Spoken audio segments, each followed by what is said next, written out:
और परमात्मा कहते हैं तुम्हारा मनुष्य जीवन का एक श्वास जब भक्ति बिना जाता है, सच्चे साधना बिना जाता है, तो इतनी कीमत है इसे एक श्वास के सिमरण की। अब इस कीमत को, इस मूल्य को केवल आप ही लगा सकोगे, अन्य व्यक्ति नहीं। क्योंकि आप सत्संग में आने से ये जौहरी बनोगे, लाल की परख करने लगोगे, तब आपको इसकी कीमत का अलग से पहचान होगी, तुरंत महसूस होगी। खास सत्य बात है। तो ऐसे महंगे मोल का एक सांस भी जावे और 3 लोग नहीं पटतरे क्यों धूल मिलावे। पटतरे माने बराबर नहीं। आप नित्यनियम में भी पढ़ते हो, अपने नित्यनियम के अंदर आपको बहुत कुछ विज्ञान है। विज्ञान माने तत्व ज्ञान है, विशेष ज्ञान है। और इस ज्ञान को आप केवल एक रूटीन में पढ़ लेते हो कि हमने ये एक पढ़ना है, प्रतिदिन नित्यनियम करना ही करना है। लेकिन एक व्यवस्था बनाकर नहीं इसको प्रतिदिन करना चाहिए। जितनी देर भी इसको सुनो, किसी भी पार्ट को, इसके नित्यनियम का जितना भी बुद्धि मन निश्चल हो तेरा आपका, तो ये विचार करे कि इसमें क्या बोला है मालिक ने अपनी वाणी में, क्या आदेश है तेरे लिए। क्योंकि आप पौन घंटा नित्यनेम करते हो, इसमें ज़्यादा से ज़्यादा आपका मन 20%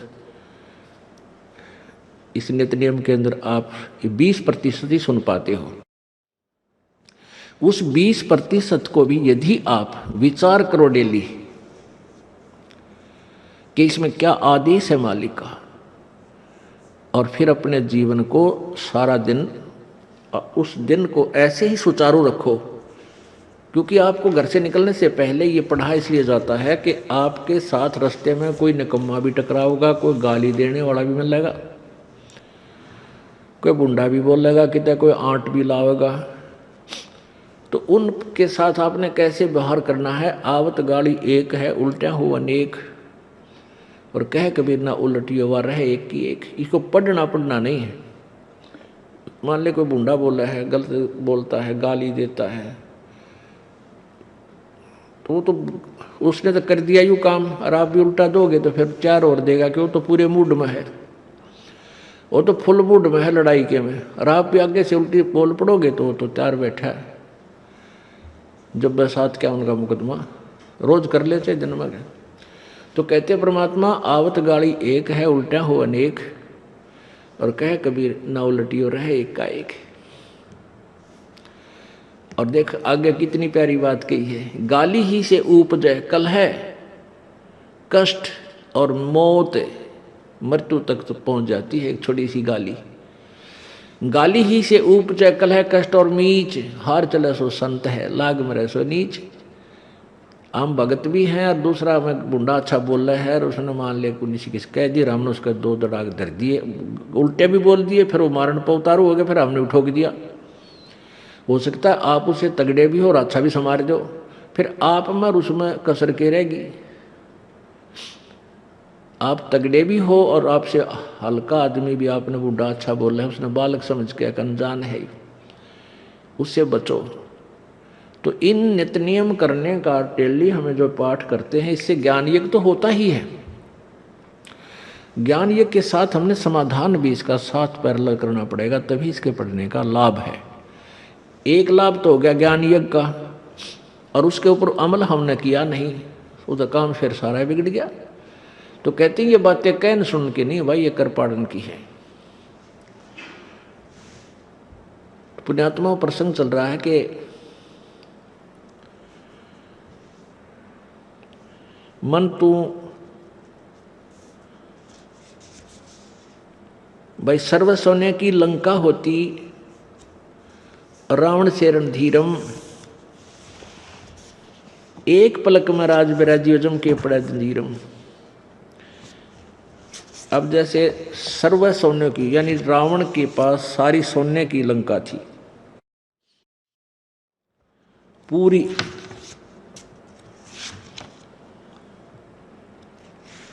और उसके बाद भी उसकी के दुर्गति हुई।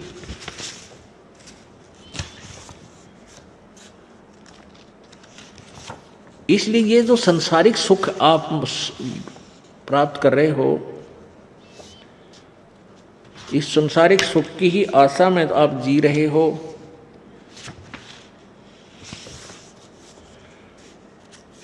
तो ये जीवन भी आपका व्यर्थ है।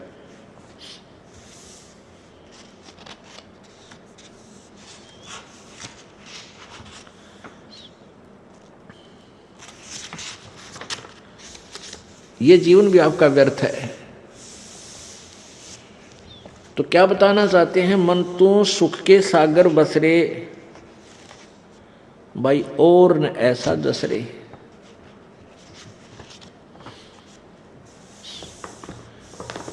और उस पूर्ण उसकी भक्ति, यानी ये सुख का सागर कैसे मिलेगा? पूर्ण परमात्मा की भक्ति हो। और पूर्ण परमात्मा की भक्ति कब होगी? जब परम संत मिलेंगे, तत्वदर्शी संत मिलेंगे। तो क्या बताते हैं? यो जीव भूला ब्रह्म को विकृताई बकवाद, आन उपासा करते हैं क्योंकि मिले न सतगुरु साध। यो जीव भूला पूर्ण ब्रह्म को, ये जीव पूर्ण परमात्मा को भूल चुका है।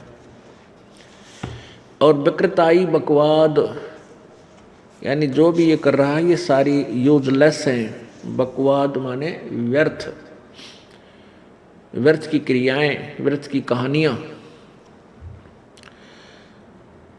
यो जीव भूला पूर्ण ब्रह्म को विकृताई बकवाद, आन उपासा करते हैं मिले न सतगुरु साध। अन्य उपासनाएं करते हैं। आन उपासना माने अन्य, एक पूर्ण परमात्मा की भक्ति को छोड़कर जो और उपासनाएं आप करते हो वो आन उपासना है।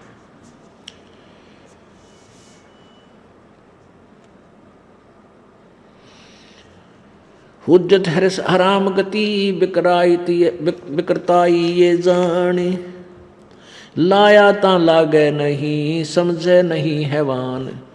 अब विकृताई यानी जिसके अंदर बकवाद भरी हुई है, उसकी के पहचान बताते हैं कि वो सारी उसको समझाने की चेष्टा भी करते हैं, तो भी वो जहां हम लगाना चाहते हैं उसको, जिस भक्ति मार्ग पर उसको लगता नहीं, ये बकवादी आदमी की पहचान होती है। हुज्जत हरिस हराम गति ही विकृताई जान, लाया ता लागे नहीं समझे नहीं हैवान। वो हैवान व्यक्ति है जो सत भक्ति को ग्रहण नहीं करता। चल, जब तक हमें ज्ञान नहीं था तब तक तो हम डले ढो ही रहे थे, अपनी साधनाएं कर ही रहे थे और उनको अपनी अच्छी साधनाएं मानकर हम करते थे। और जो शास्त्र विरुद्ध ज्ञान बताने वाले संत हैं उनके विषय में क्या बताते हैं?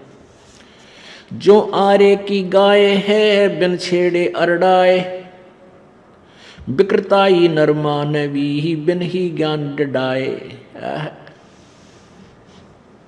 जैसे गाय को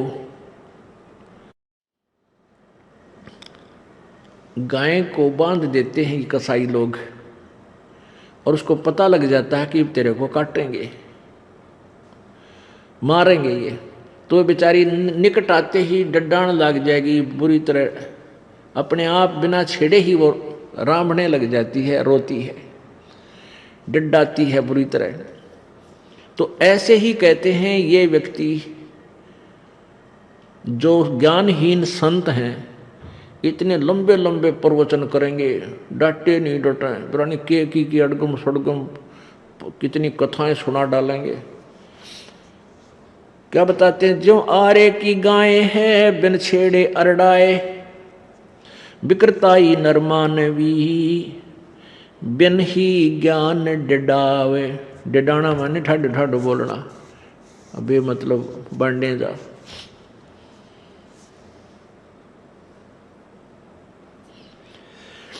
फुटे नग का मोल क्या कौड़ी बदले जाए, विकृताई नरमानवी संतों देख रिसाए।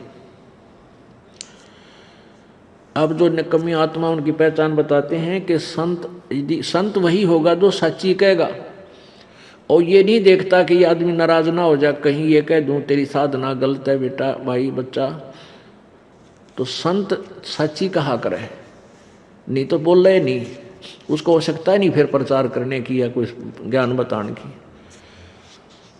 और उस संत को जो सत्य कहता है और अनमोल मनुष्य जीवन की रक्षा करता है, उसको देखकर भी जो विरोध करते हैं वो दुष्ट आत्मा बताए, ये पहचान है उनकी।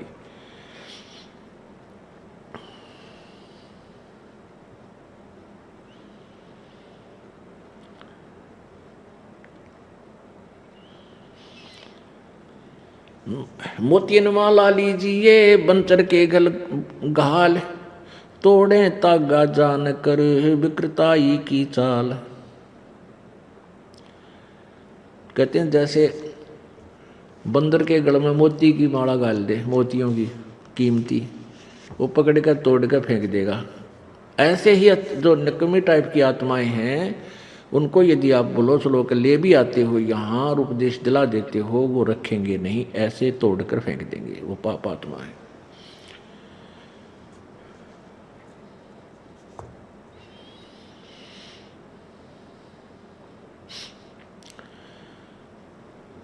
राम कहे राजी नहीं ये लंगर सोखा ठील, साहेब दरबो दोष है भरमा फरे खलील। और दूसरी पहचान बताते हैं कि यहाँ सत्संग यथार्थ स्थल पर आएगा तो यहाँ तो 100 दोष निकाल लेगा अपने मन में, ये ऐसे करते हैं, यहाँ ऐसे करते हैं, और धक्के खाता अंडे जाना जाना कि पहाड़ों पर पर्वतों पर। राम कहें राजी नहीं ये लंगर सोखा ठील, साहेब दरबो दोष कहे और भरमा फिरे खलील। यो मन भूला पूर्ण ब्रह्म को दुनिया देखण जाए, और चोरी में चित देते है सुन सुन भक्ति रिसाए। आप तो मेरे खोटे काम करे। और जहाँ ये आ जा कि बरवाड़ा में संत रामपाल जी बहुत अच्छा ज्ञान देते हैं, तो फिर हमने 100 गाल सुना दे, और आप सारे खोटे कर्म करे, दिन में कोई भी आंट नहीं किसी कर्म की। ऐसे व्यक्ति भी संतों में दोष निकाल देते, तो उनको विकृताई कहते हैं, दुष्ट आत्मा बोली जाती है। अब क्या बताते हैं भाई, जन्म जन्म की वासना हुई इकट्ठी आन, निर्मल कैसे होएगा कोई सतगुरु लगे न कान। अब जो ऐसी निकम्मी टाइप की आत्माएं हैं, तो हम सभी ऐसे ही थे जब तक हम इस परमात्मा के तालाब पर नहीं आए थे, इस धोबी घाट पर नहीं आए थे। इस परमेश्वर के तत्व ज्ञान ने हमारे अंदर के वह मैल काट दिए जो हमारे अंदर दोष थे। और जो व्यक्ति यहाँ नहीं आते, दूर दूर सुने सुनाए से अच्छी मंदी बोल रहे हैं, उनके विषय में कहते हैं कि युगन युगन की वासना और वही इकट्ठी आन, जैसे संचित कर्म है, युगों युगों के इकट्ठे जमा हो रहे हमारे अंदर। और भाई निर्मल कैसे होगा कोई सतगुरु लगे नहीं कान। सतगुरु लगे नहीं कान है। जब तक परम संत नहीं मिलेंगे तो हमारे अंदर के दोष समाप्त कैसे होंगे। साबन और जल का जब तक योग कपड़े पर नहीं होगा, उसका मैल कटेगा कैसे। अब क्या बताते हैं, जिस मंडल साधु नहीं और नदी नहीं गुंजार, तज हंसा वो देसड़ा जम की मोटी मार।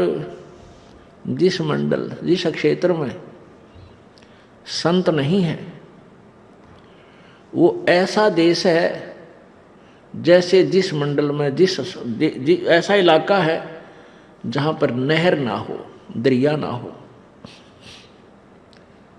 तो जैसे उस क्षेत्र में जाने का कोई यूज नहीं, भूखा मरना है, ऐसे ही जिस साधना को तू कर रहा है, जिस भी संत के पास तू बैठा है वो संत नहीं है। जिस ग्रुप में तू चला गया है, उस देश को, उस ग्रुप को, उस गुरु को त्याग दे।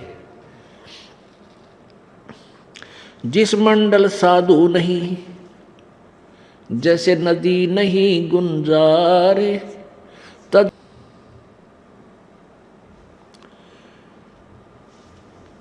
6 ऋतु 12 मास में, नहीं कुलाहल राग, जे नगरी क्या रैन है, कोयल कूक न बाग।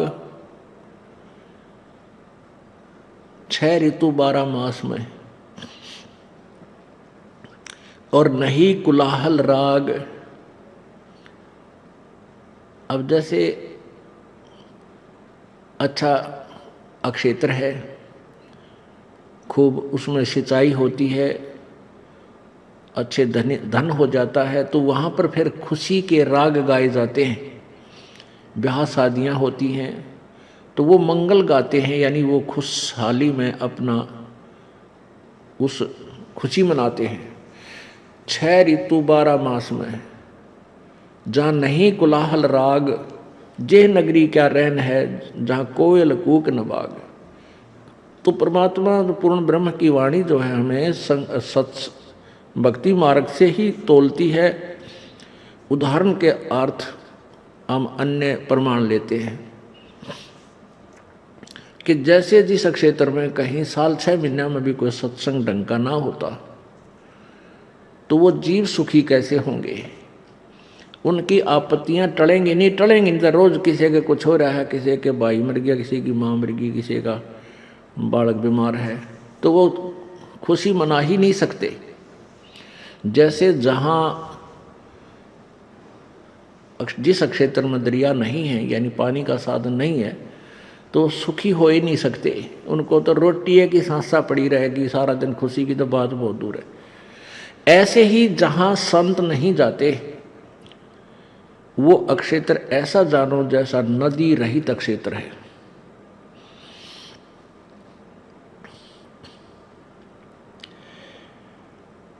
छह ऋतु, बाग नहीं, बेला नहीं, नहीं नदी जिस देश, वहां दुनिया कैसे बसे, जहां संत नहीं परवेश।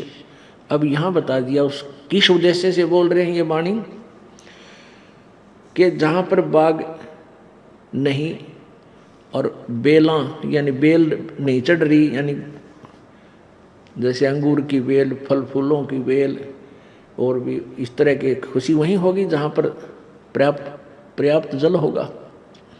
तो जैसे जहाँ ऐसा नहीं है तो वहाँ दरिया नहीं है, ऐसे ही जो देश सुखी नहीं हो सकता, वो क्षेत्र सुखी नहीं हो सकता जहाँ पर संत जैसी दरिया वहाँ नहीं पहुँचती। यानी संत, परम संत, पूर्ण संत नहीं होंगे तो वहाँ के व्यक्ति ऐसे दुखी रहेंगे जैसे दरिया जल के बिना प्राणी।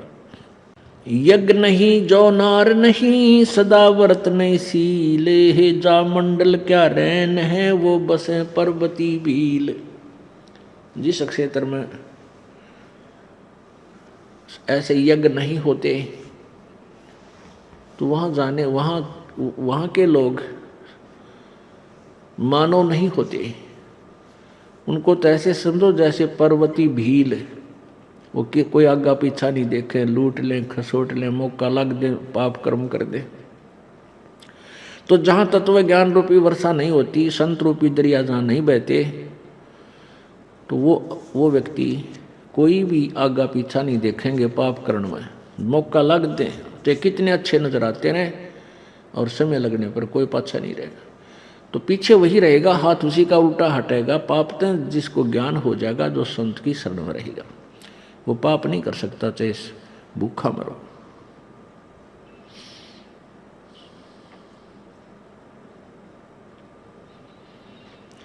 हंस दिशा जहाँ मनुष्य हैं, ज्ञान विवेक विचार, सतगुरु भाषा समझ ले, यो हमारा परिवार। हंस दिशा जहाँ मनुष्य है। हंस किसे कहते हैं? हंस एक पक्षी होता है जो जैसे तालाब पर कहीं चला जाता है, झील पर, वहाँ मछलियाँ नहीं खाता और ना ही वो कीड़े मकोड़े खाता, और उसी के पैरेलल उसी जैसा सेम हम शकल सेम टू सेम एक बुगला होता है। हंस जैसी ही शकल वैसा ही पक्षी, और वो जाते ही मछली ठहगी मछली खा ली, घोगे ठहगे घोगे फोड़ के खा लिए, वो गोल गोल शंखले से होया करे, और कोई भी जीव जंतु पा गया वो बुगला उसी समय खाना प्रारंभ कर देता है। लेकिन हंस मांसाहारी नहीं होता, वो नहीं खाता, वो केवल मोती खाता है। और दूध के अंदर मान ली 1 किलो आप शुद्ध कति प्योर दूध है और उसमें पाइया पानी डाल दो 250 ग्राम और हंस के सामने रख देना, उसको उसमें ऐसी कुदरती क्रिया दी है मालिक ने, ऐसा केमिकल है उसके उसमें ऐसी उसकी जीभ में, वो दूध रह जाए, पानी छोड़ देगा, दूध को पी लेगा, पानी अलग रह जाएगा उसका। दूध और पानी छान लेना, दूध और पानी को अलग अलग कर लेने का तात्पर्य यह है कि हम बुद्धिमान व्यक्ति जो भक्त हैं ये हंस दिशा में आ जाते हैं, हंस स्तर पर आ जाने चाहिए। इनको हर तरह से सोच लेना चाहिए पाप और पुण्य की सतिथि को, कि आप जो ये हंस जो होते हैं वो पाप नहीं करते, पुण्य करते हैं, वो किसी का बुरा नहीं करते, भला भला करते हैं। ये बट नेचुरल हो जाना चाहिए उन्हें, वो हंस होते हैं। तो यहाँ कहते हैं हंस दिशा जहाँ मनुष्य हैं और ज्ञान विवेक विचार और सतगुरु भाषा समझ ले सो हमारा परिवार। जो हमारे परमात्मा के ज्ञान को समझ लेता है, सतगुरु के ज्ञान को समझ लेते हैं, उसके अनुसार चलते हैं, तो वो हमारा परिवार है, वो हमारे भाई बहन हैं, वो हमारे बच्चे हैं। और जो इस भाषा को, इस ज्ञान को नहीं समझते हैं वो तो मनुष्य हैं। पुण्यात्माओं, हमने, क्योंकि शरीर मनुष्य का है, कर्म मनुष्य के उनके भी नहीं है, लेकिन मनुष्य कहलाते हैं। अब हमने मनुष्य से देवता बनना है, मनुष्य से हमने देवता बनना है और उसको सतगुरु ही बना सकते हैं। मानुष से देवता किया करत न लाई बार, ये सतगुरु ही कर सकता है।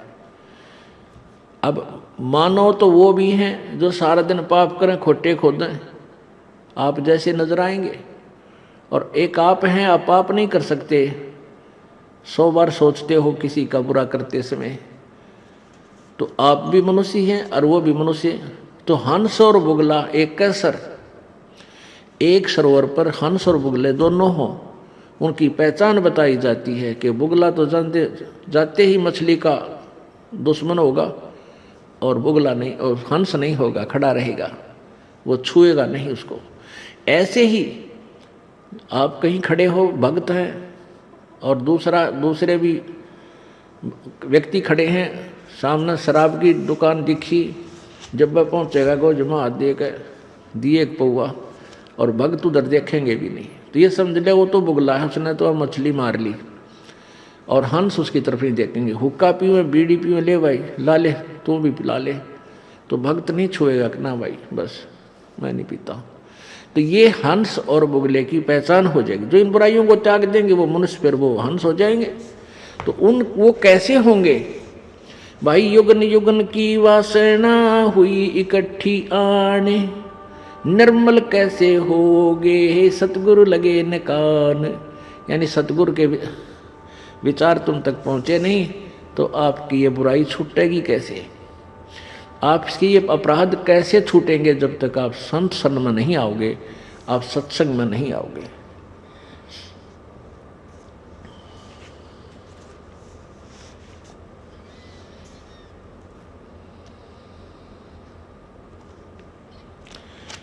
अक्षमाशील तिस नगर में सत्सुकृत संतोष से, चल हंसा तिस भूमि बस जीवित मुक्ता मोख। शंका डायन साले सब सोल शरीर मिटंत, धोखा धुंधर जाते है जब भेटे सतगुरु संत। कबीर पुरुष की भगति करते संत सुजान, गरीबदास सत भक्ति कर पहुंचे देश अमाने। कहते हैं परमेश्वर कबीर जी की भक्ति सुजान संत यानी अच्छी आत्माएं ही करती हैं, और गरीबदास साहब जी कह रहे हैं कि परमात्मा की सत भक्ति हम करके सतलोक चले गए और आपके लिए भी संकेत देकर चले गए। अब प्रसंग चल रहा है कि मन तू चल रे सुख के सागर, मन तू सुख के सागर बसरे भाई और नहीं ऐसा यसरे। यहाँ की जो भी आपकी प्रभुता है वो आपके पूर्व जन्म के संस्कारों से है, और वो संस्कार जिसमें आपके पूर्व समाप्त हो जाएंगे, आप यहाँ नहीं रह पाओगे। इसके उपरांत आप चले गए स्वर्ग में, वहाँ कोई देव पद भी प्राप्त कर सकते हो, और जब आपका वो समय पूरा हो जाएगा, आपके पुण्य वहाँ क्षीण हो जाएंगे, समाप्त हो जाएंगे, तुरंत आपको फिर वहाँ से नेक्स्ट जीवन, फिर नरक में जाओगे। नरक के बाद, क्योंकि पुण्य और पाप दोनों भोगने पड़ेंगे आप जी को, जब तक आप परम पिता परमात्मा की सत्य भक्ति नहीं करते। उसके उपरांत आप नरक गए, नरक के बाद फिर आपका कोई संस्कार है पशु योनि का, यहाँ आए, फिर 84 लाख प्रकार के प्राणियों के इन कष्टों को भोग कर आपको फिर कोई मानव शरीर मिल गया। उसमें फिर ये प्रोसीजर शुरू, माँ के पेट में दुख, बाहर आने के बाद फिर उसके बाद फिर हमारी जो समस्याएं हैं, जब तक बच्चा बोलने जोगा नहीं होता, जब तक बालक बोलने योग्य नहीं होता, तब तक वो अपने दुख को नहीं बता सकता। अब बच्चा पालने में लेटा लेटा रो रहा है, और पहला क्या करा करते, ये हमारी माताएं और बुजुर्ग बेबे बहनें हाथ से ही सिलाई करते थे अपने कपड़े की, मतलब फटे पुराने की। तो कई बार सुई रह जाती कपड़े में, और उसके ऊपर बालक लेटा दिया पालने में। अब बालक का वो सुई चुभ रही है, और माता सोचे है बालक यू रो है ना, सुआ दो, ऊपर एक कपड़ा और घेर करने का, सो जा सो जा। उसने मालूम नहीं तो रो क्यों रहा, उसका दर्द हो रहा, बहुत पीड़ा हो रही है। बालक के पेट में दर्द है, और माँ ने सोचा भूखा है, पकड़ कर मुंह 3-4 चम्मच और दूध के डाल दे उसके, और फिर लुटा के घेर के कपड़ा, सो जा। अब वो कष्ट कितना उस बालक को, बोल नहीं पा रहा बेचारा। ऐसे ही बहुत प्रकार की यातनाएं हम झेल चुके हैं, जो थोड़ा सा युवा होने के बाद हम सारे भूल जाएं। ये हमारे अंदर एक काल ने को ऐसा ढीठपना पैदा कर दिया, हम दुख वो भूल जाते हैं पीछे से कितना कुछ दिक्कत हमें आई है। तो उसको याद दिलाना जरूरी होता है। परमात्मा हमें वही याद दिलाते हैं कि अब तो चल निकल गया इसमें, तो मान लिया तो सुख, और फिर आओगा ये कोल्लू, फिर इस कोल्लू में फिर दिया जाएगा तो, और फिर वही समस्याएं खड़ी होगी। इससे बचने के लिए क्या तरीका, क्या समाधान है, वो बताया जाएगा इस सत्संग के माध्यम से।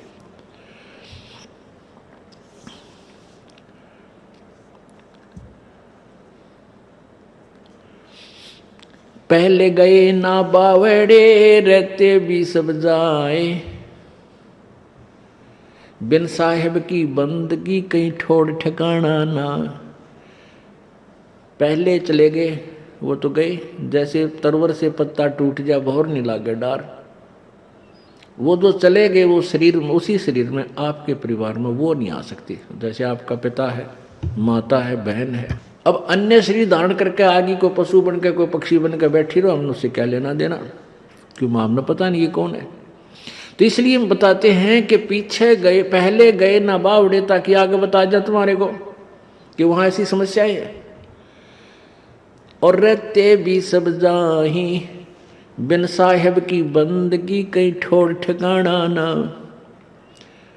पूर्ण परमात्मा सत्य पुरुष की भक्ति के बिना इस जीव का कहीं ठिकाना नहीं।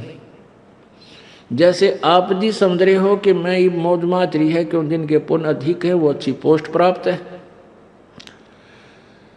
समय पर हर वस्तु उपलब्ध है, गुट्टी लाओ, सिनेमा देखो, ताश खेलो, नाचो गाओ, खाओ सो, कोई दिक्कत नहीं। अब ये समय पूरा होते ही फिर गधा बनेगा, गधे का समय पूरा होते ही फिर कुत्ता बनेगा, कुत्ते का जीवन पूरा होते ही फिर और 84 लाख प्रकार की योनियों में ऐसे आप की चला चली बनी रहेगी। स्वर्ग जाओगे, स्वर्ग से वापस आओगे, और ये शरीर आपका अवश्य छूटेगा। ये भी ना पता ये छूट कद जा, इसका ये भी नहीं मालूम। अप्रोक्सीमेशन से हम जी रहे हैं, आइडिया अंदाजा लगा रहे हैं अभी तो, और शायद इतना समय और रहेंगे हम। नहीं, ये तो आपकी अपनी सोच है, देखा देखी, इसका ये नहीं पता कब चले जाए। तो हमने क्या देखना है कि ये सतलोक जाए बिना हमारा ठौर ठिकाना नहीं है। यहाँ पर, यहाँ अपना निज स्थान नहीं है। आज हमने कोठी बना ली, वह अपनी मान ली, उससे के ऊपर गद मद 1-2 एकड़ जमीन मोल ले ली, उस पर झगड़ा करके लट्ठम लट्ठा कत्लेआम कर डाला। अरे अपना तो यहाँ शरीर भी नहीं है, काया तेरी है नहीं, माया कहाँ से हो। और चरण कमल में ध्यान रखो, इन दोनों को खो। इस शरीर को भी भूल जाए, माटी है, ये सोच लिए मिट्टी है, और ये माया तेरी नहीं है, नहीं है, नहीं है, ये फाइनल समझ लेना। लेकिन हमारे को जीव ऐसा बना दिया काल ने, हमारा ऐसी स्थिति होगी हमारे जीवन की, हमारी बुद्धि की, बगैर तत्व ज्ञान के। जैसे भैंस का काटड़ू मर जा बच्चा, और व्यापारी लोग उसमें भूस भरवा दिया करें, उसके चाम में 8 मास निकाल के फेंक देते हैं, और एक पूछड़ छोड़ देते हैं दूम, और भैंस उसको अपना बच्चा मानकर उसके पीछे रा रा रा साथ लेकर चल पड़ेगा, और भागती चलेगी उसके साथ साथ, कितना टांग देगा वहीं खड़ी रहेगी। तो उस मिट्टी, उस भरे हुए भूस के कवर को उस भैंस की बुद्धि इतनी है, वो पहचान नहीं पा रही तेरे इसमें के है, अंदर के सांग है इसमें, ये तेरा बच्चा नहीं है।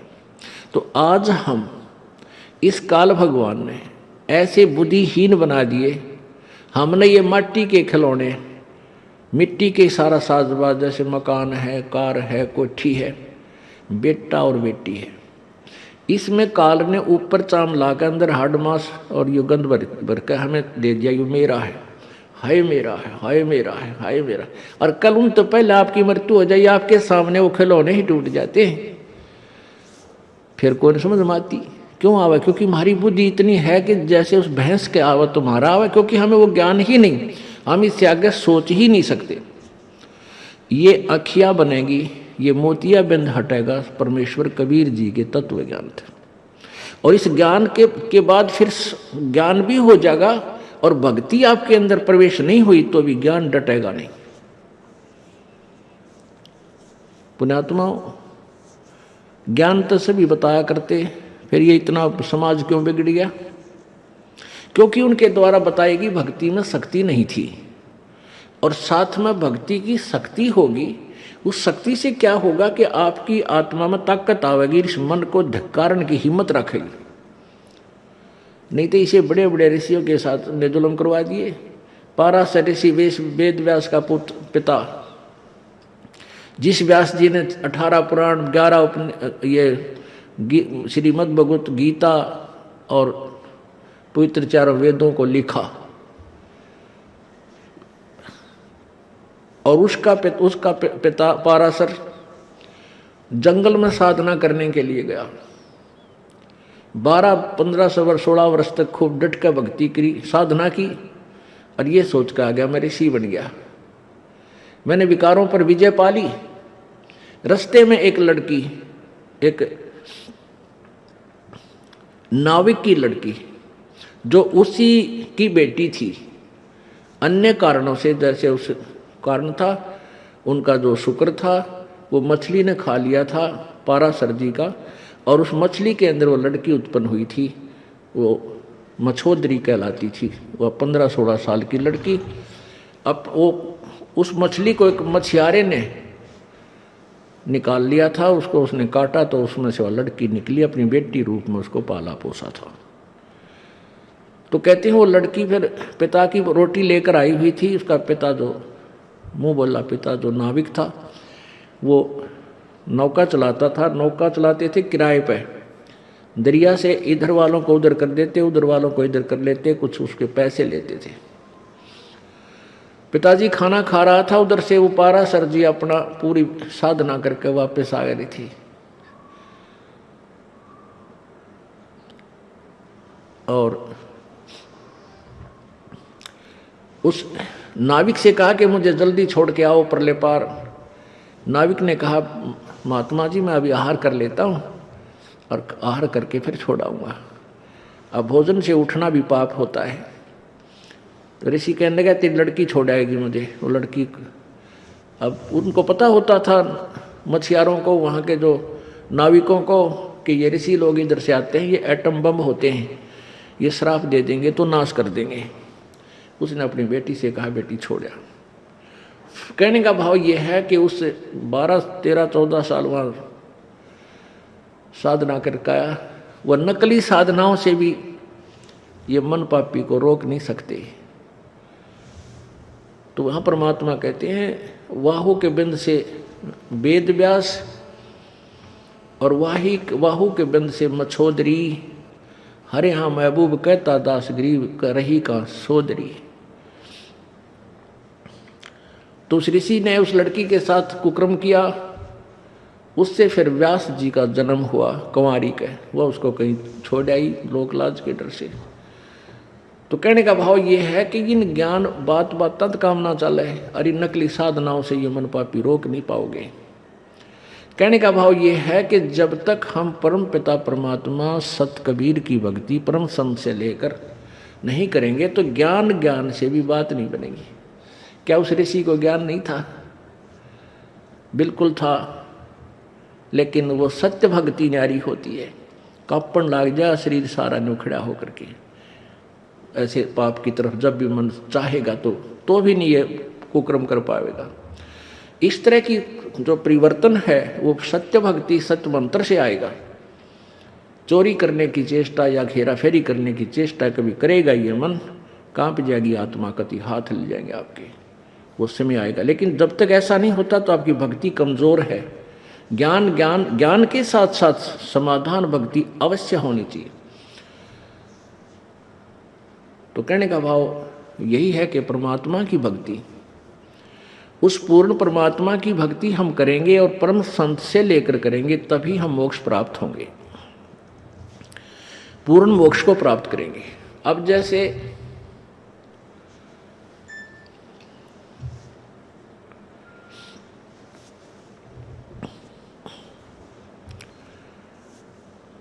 जो साधना हम करते थे उन साधनाओं के परिणाम स्वरूप स्वर्ग लोक महास्वर्ग तक चले जाते हैं। और जब तक हमारा, कहते हैं बिन साहिब की बंदगी कहीं ठोर ठिकाना ना, जब तक हमें सतलोक की प्राप्ति नहीं होगी तब तक हम सथाई नहीं हो सकते, दुख रहित नहीं हो सकते और पूर्ण मोक्ष प्राप्त नहीं कर सकते। अब जैसे गीता ज्ञान दाता चौथे अध्याय के 5वें श्लोक में कहता है कि अर्जुन तेरे और मेरे बहुत जन्म हो चुके हैं, तू नहीं जानता मैं जानता हूं। इससे सिद्ध हुआ कि गीता ज्ञान दाता जो भगवान है पर ब्रह्म है, ये वैसे श्री कृष्ण में प्रवेश करके बोलता है। तो ये कह रहा है कि मेरी भी जन्म मृत्यु होती रहेगी, तेरी भी होती रहेगी। तो इससे सिद्ध हुआ कि गीता ज्ञान दाता 8वें अध्याय के 13वें श्लोक में कहता है ओम इति एक अक्षरम व्यवहारन ब्रह्म व्यवहारन माम अनुसमरण और ये प्रियाति तजन देहम सयाति परमाम गति।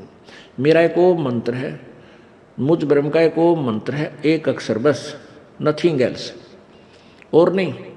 और इसकी जो अंतिम सांस तक साधना करता है वो मेरे वाली परम गति को प्राप्त करता है।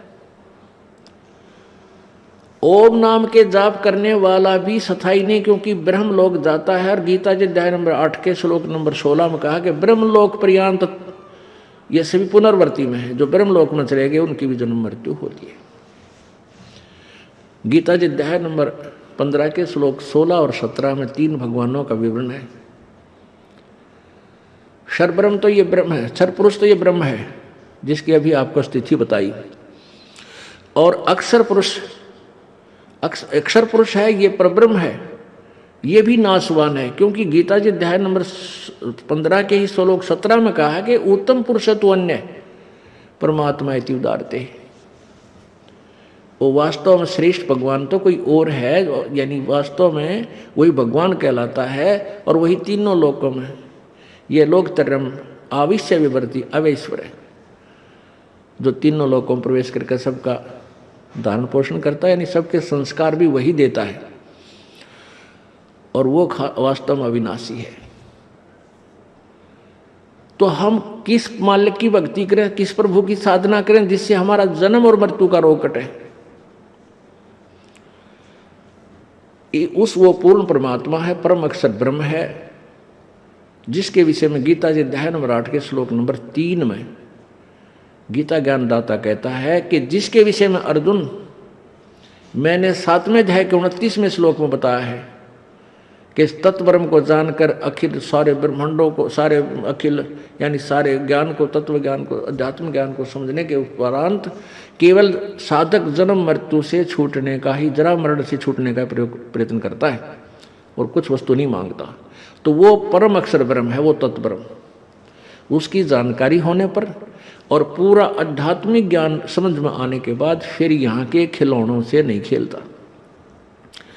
अब हम क्या मांगने आते हैं भगवान के दरबार में? एक बेटा दे भगवान। जब बेटा मिल गया तो हम भक्ति करेंगे, नहीं तो चले और मांगांगे की तरह। परमात्मा कहते हैं कि तुम बालक हो, बालक, बिल्कुल बालक। जो बच्चा मेले में जाता है तो वहाँ खिलौने मांगता है, और ना दिलावा पिता तो रो रो पा पीटे, और उसको खिलौना दिला दिया, वो अंधे टूट गया, वो फिर रोए। को बालक ने पकड़ कर गिर दिया कि तो टूट गया तो रोए, यानी वो खिलौनों से खेल रहा है क्योंकि वो बालक है। ऐसे ही आप इन खिलौनों को मांगने आते हो और वो मिल बीगा कहीं से, और वो फिर टूट गया, यानी वो मृत्यु होगी, फिर टक्कर मारोगे, दूने नास्तिक होगे। तो ज्ञान बिना जब तक आपको तत्व ज्ञान नहीं होगा, आपका मोतियाबिंद हटे नहीं, और मोतियाबिंद हटे बिना आप पहचान नहीं सकते। अब देखो कितना ही अच्छा आदमी दिखाई देता है, शिक्षित भी है, बड़ा अध्यापक है या डॉक्टर है या कोई इंजीनियर है या बड़ा कोई पोस्ट प्राप्त है, वो बहुत अच्छा नजर आता है, बहुत बुद्धिमान नजर आता है, लेकिन आध्यात्मिक मार्ग की उसका बुद्धि अंश भी नहीं है उसके अंदर, उसका मोतियाबिंद है, और वो मोतियाबिंद हटेगा इस तत्व ज्ञान से, यानी सत्संग माने से। तो जब तक हमारा ये मोतियाबिंद समाप्त नहीं होगा, हम जीव संज्ञा में रहेंगे, और हमने जीव से पीव संज्ञा में आना। पीव माने देव, प्रभु। प्रभु तो हम नहीं बन सकते, लेकिन उसके मिलते जुलते उन गुणों को ग्रहण करेंगे। तो इसलिए हम सत्संग में आते हैं कि हम इंसान से देव बने। देव माने हंस बने। हम बुरे और अच्छे की पहचान के साथ साथ हम उस पर दृढ़ हों। जैसे हंस होता है, मर जाएगा भूखा, हंस मछली नहीं खाएगा, तो उसको भगवान भूखा मरने भी नहीं देता।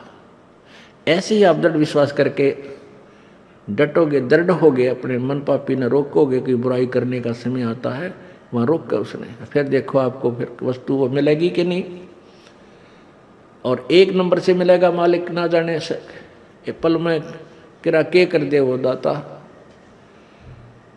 कहते हैं साहेब से सब होता है, बंदे से कछु नाही।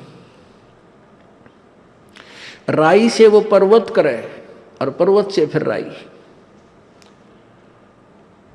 परमात्मा सब कुछ कर सकता है, इंसान से कुछ नहीं हो सकता, कुछ नहीं कर सकता वो। तो हम क्यों ना उसी समर्थ की शरण ग्रहण करें जिससे सब कुछ हो, और उसको हम राजी करें, उसको प्रसन्न करें, उसकी शरण में रहें।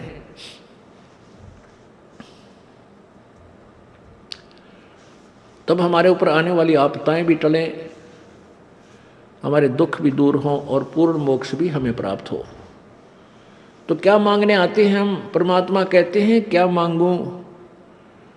गीता जी अध्याय नंबर 7 के श्लोक नंबर 29 में गीता ज्ञानदाता कहता है कि अर्जुन, जब तुझे पूर्ण उस ब्रह्म के बारे में पूर्ण ज्ञान हो जाएगा और अध्यात्म पूर्ण संपूर्ण अध्यात्म ज्ञान हो जाएगा, फिर प्राणी केवल जीवन मरण से छूट जन्म जरा मरण यानी बुढ़ापे और मृत्यु से छूटने का प्रयत्न करता है। अब बुढ़ापा सबसे बड़ा खतरनाक है इस प्राणी के लिए, और मृत्यु तो सबसे बूंदी और उससे बुरा बुढ़ापा, और ये दोनों आपके लिए कंपलसरी, अपने लिए कंपलसरी, ये दोनों टल ही नहीं सकते।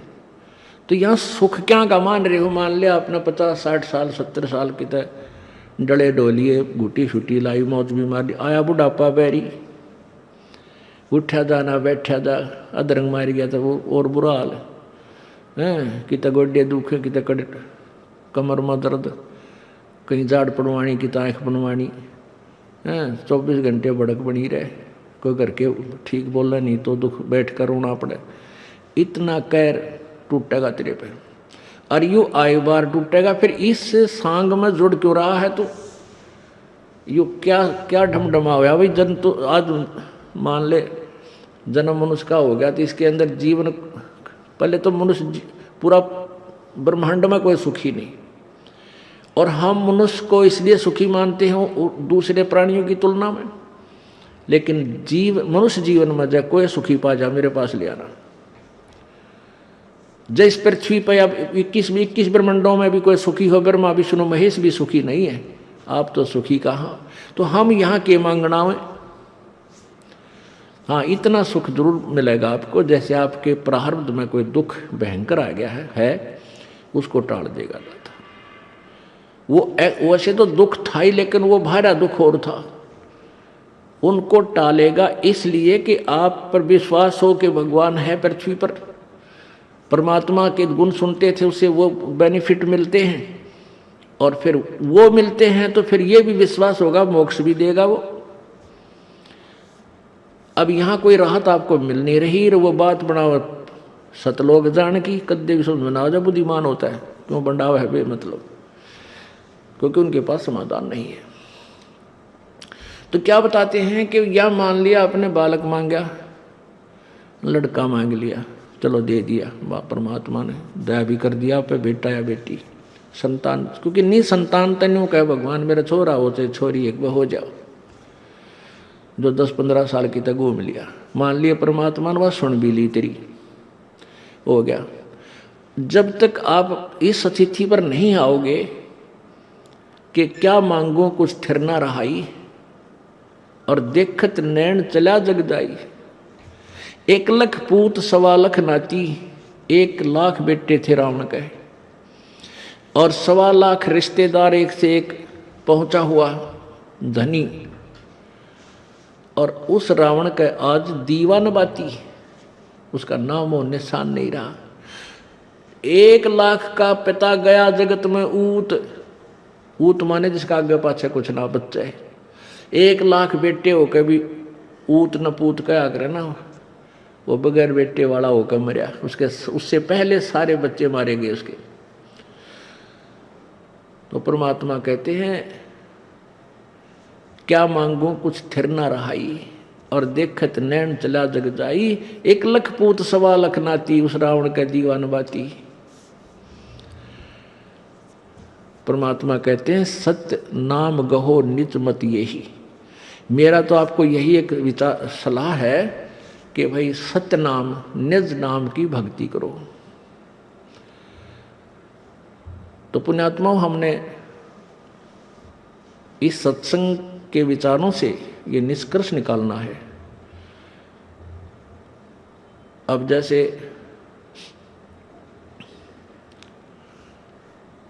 हमने जन्म मृत्यु के रोग को समाप्त करवाना है, और जब तक जन्म मृत्यु का रोग नष्ट नहीं होगा तब तक हम सुखी नहीं हो सकते। इसको आप अपने बिल्कुल, पहले कहते थे ना पल्ला गांठ लगा लो, यानी ऐसे स्थान पर नोट कर लो जिसको आप डेली याद कर सको। और यहाँ हम सुखी हैं ही नहीं, और आज मान लीजिए आपके पास अच्छी संपत्ति भी है, अच्छी संतान भी है, और आपका शरीर भी ठीक है, मृत्यु अवश्य होगी। जिसको जिस संपत्ति को तू अपना मान रहा संतान को, ये तेरी नहीं है ना तेरे साथ रह गया, तो ये तो छोड़नी पड़ेगी। तो मान लीजिए हमने ये तो पक्की गांठ मार लो, ये तो एक विशेष उद्देश्य बनाओ कि मृत्यु तो होगी तो है ही, लेकिन हमने फिर मृत्यु होने के बाद दोबारा इस कोल्लू में नहीं डलना, इस अरहट के कुएं में नहीं पड़ना। इसलिए मन कर्म वचन तय वो टारगेट बनाओ कि हम सतलोक जाएंगे। सतलोक उस समय जाएंगे जब हमारा यहाँ से कति हृदय ठलेगा, बेटा और बेटियों से, कार और कोठियों से। पूरी संपत्ति को आप अपना नहीं मानोगे कि मेरा है भी नहीं, लेकिन हम मान रहे हैं जीव संज्ञा में आकर। हमने ऐसे अपने आप को पीव बनाना है, यानी देव संज्ञा में लाना पड़ेगा। और जब हंस रूप में हम आ जाएंगे फिर सोचेंगे सारा, हम अच्छे और बुरे का, अपने और पराये का पूरा निर्णय करेंगे। तो हंस दशा में जब तक हम नहीं आएंगे फिर हम कितनी भक्ति कर ले, भक्ति का फल निष्फल नहीं जाएगा, वो तो आपको मिलेगा। क्योंकि फिर वो मिला कहाँ, स्वर्ग में चले गए, महास्वर्ग चले गए, फिर गधे बन गए। तो इस बीमारी से दपार हमने कटवाना है, इस रोग का तो हमने निवारण करवाना ही है कि जन्म मृत्यु फिर ना हो। तो उसके लिए जब आप यहाँ से चलोगे, शरीर त्यागने लगोगे, तो शरीर त्यागने लगोगे तब आपको अंत समय में भगवान की ये भक्ति याद रहनी चाहिए। और भक्ति के साथ, सिमरन के साथ साथ टारगेट ये वो दृढ़ रहना चाहिए। उसमें कोई बेटे और पोते में, संतान और संपत्ति में, सपने में भी आस नहीं रहे तुम्हारी। आपके साथ कई बार बनेगी, एक दो बार, जो भगवान आपको तैयारी करवाएगा वहां चलने की, या तो स्वप्न में होगा या वैसे झटका आपको हल्का सा कोई देगा भगवान। तो आपकी पहचान, जब उसमें आपकी पहचान होगी कि आप विचलित होते हो या इसको याद रखते हो। कोई दुर्घटना आती है हल्की सी, उसमें एक तने को हाय रीमा मर गया, एक अपना सुमरण करे, ये बंदी छोड़, फिर सांस के सिमरण पा जा। या स्वप्न में कोई बात ऐसी घटना घट जाती है, जैसे इसे बूढ़े बूढ़ी शकल के दिखने लग जा, तो उसमें किसको याद करते हो आप?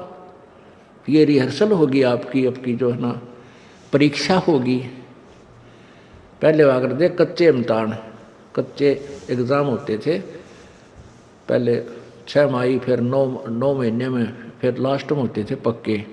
तो 1-2 आपका कच्चा एग्ज़ाम भी परमात्मा लेगा, ताकि आप कितने नंबर प्राप्त कर सकते हो। तो उसके बाद फिर आपने सावधान रहना, पक्का में फेल नहीं होना, फिर पक्के फेल हो जाओगे। तो हमने भी इन बातों को, परमात्मा कहते हैं, मौला बैठा मोर्चे और देखे जन की भेड़े, 12 कोट यम किंकर जहां एक नाम की खैड़। परमात्मा आपको देख रहा है, आप जिस मोर्चे में, युद्ध में, जिस लड़ाई में आप लड़ रहे हो, आप यहाँ अज्ञान के साथ ज्ञान से लड़ रहे हो और काल के साथ लड़ रहे हो। जब आपके ऊपर आपत्ति आवे, कहते हैं 12 करोड़ यम के दूत भी आपको आकर घेर लें, तो उस समय आप किसको याद करोगे? सिमरन करना श्वास का। परमात्मा आपको देख रहा है कि ये कौन सा हथियार उठाओगा। ये माँ बाबू ने याद करे, हाय माँ बचा ले, हाय बाबू पिताजी आ जाओ, मर गया भाई बचाइए, या वहाँ पर सिमरन शुरू करता है। कहते हैं 12 कोट यम किंकर जहाँ, वहाँ एक नाम की खैड़, एक श्वास का सिमरन कर देने का। उनका ऐसी टक्कर, खैड़ माने टक्कर, जैसे टक्कर मार दी तगड़े व्यक्ति ने, बहुत आदमी दूर जाकर पड़ा है पशु, तो ऐसे कहते एक नाम के श्वास के सिमरण की जो टक्कर होगी, जो चोट होगी, वह उन 12 करोड़ में फालतू रहेगी। तो हमने ऐसे ही अपने जीवन को सफल बनाना है। तो परमात्मा कहते हैं ये बातें कहन सुन की ना भाई कर पाड़ने की, ये संसार समझदा नाई कहंदा श्याम दोपहरे नो, और गरीबदास ये वक्त जाता रोगे इस पैरे नो। अब हम अनुपासना करते हैं, ये झूठे सुख को सुख मान बैठे, हम इसी में आसक्त हैं। तो इसको हम दोपहर को सुख, दोपहर जून के महीने की दोपहर यानी 12 बजे दिन के, और ये अक्षेत्र हरियाणा का, और इसमें भी जो कहता है कि मैं बिल्कुल कोई धूप मुझे नहीं लग रही, आनंद हो रहे हैं, कहीं गिरा पड़ा तो शराबी है, नशे में है, वो स्वस्थ दिमाग का आदमी नहीं बोल सकता। जब तक हमें भी नशा था अर्थात अज्ञान था, तब तक हम भी इन्हीं सुखों को सुख मान बैठे थे। अब हमारा वो अज्ञान हट गया, अब हमें ये वाणी परमात्मा की हृदय में छेद करती है, ये संसार समझदा नहीं कहंदा श्याम दोपहरे नू, यानी इस घोर दुख ने भी सुख माने बैठे, झूठे सुख को सुख है ये मान रहा मनमोद, और ये सकल चबीना काल का कुछ मुख में कुछ गोद। गीता जी अध्याय नंबर 11 के श्लोक नंबर 32 में कहता है गीता ज्ञानदाता, ये काल श्री कृष्ण में शरीर, श्री कृष्ण के शरीर से निकलकर बाहर अपना असली रूप दिखा रहा है, और कहता मैं तो भाई सब न खाऊंगा, मैं नहीं छोड़ दूं किसी ने। गीता जी अध्याय नंबर 11 के श्लोक नंबर 21 में अर्जुन कहता परमात्मा आप तो देवताओं को भी खा रहे हो, ऋषियों को भी, और ये सिद्धों के समुदाय भी आपके आगे हाथ जोड़े खड़े हैं, मंगल स्तोत्र कर रहे हैं, और आप इनको भी नहीं बख्श रहे। तो 11वें अध्याय के 32वें श्लोक में कहता अर्जुन मैं तो काल हूँ भाई, और सब न खाऊंगा, मैं ना छोड़ूं, देवता न छोड़ो नहीं, ऋषियों को छोड़ू नहीं, और इन सब को खाऊंगा। तो परमात्मा भी यही कहते हैं कि इस झूठे सुख को सुख है तू मान रहा मनमोद, ये सकल चबीना काल का कुछ मुख में कुछ गोद, यानी जो खा लिए वो तो गए मर गए, और जो बाकी बच रहे उन्हें पाल रहा जैसे गोदी में खिला रहा हो। तो परमात्मा कहते हैं तत्व ज्ञान के अभाव से ये प्राणी इस झूठे सुख को सुख मान बैठा है। इसलिए कहते हैं कि ये संसार समझदा नहीं कहंदा श्याम दोपहरे नो, और गरीबदास ये वक्त जाता रोगे इस पैरे नो, ये समय जाता फिर रोया करोगे, फिर हाथ नहीं आओगा कुछ भी आपके। तो इस मनुष्य शरीर के रहते रहते अपने सर्व क्रियाओं को सुचारू करके अपना कल्याण करवाओ। बोलो सतगुरु जी।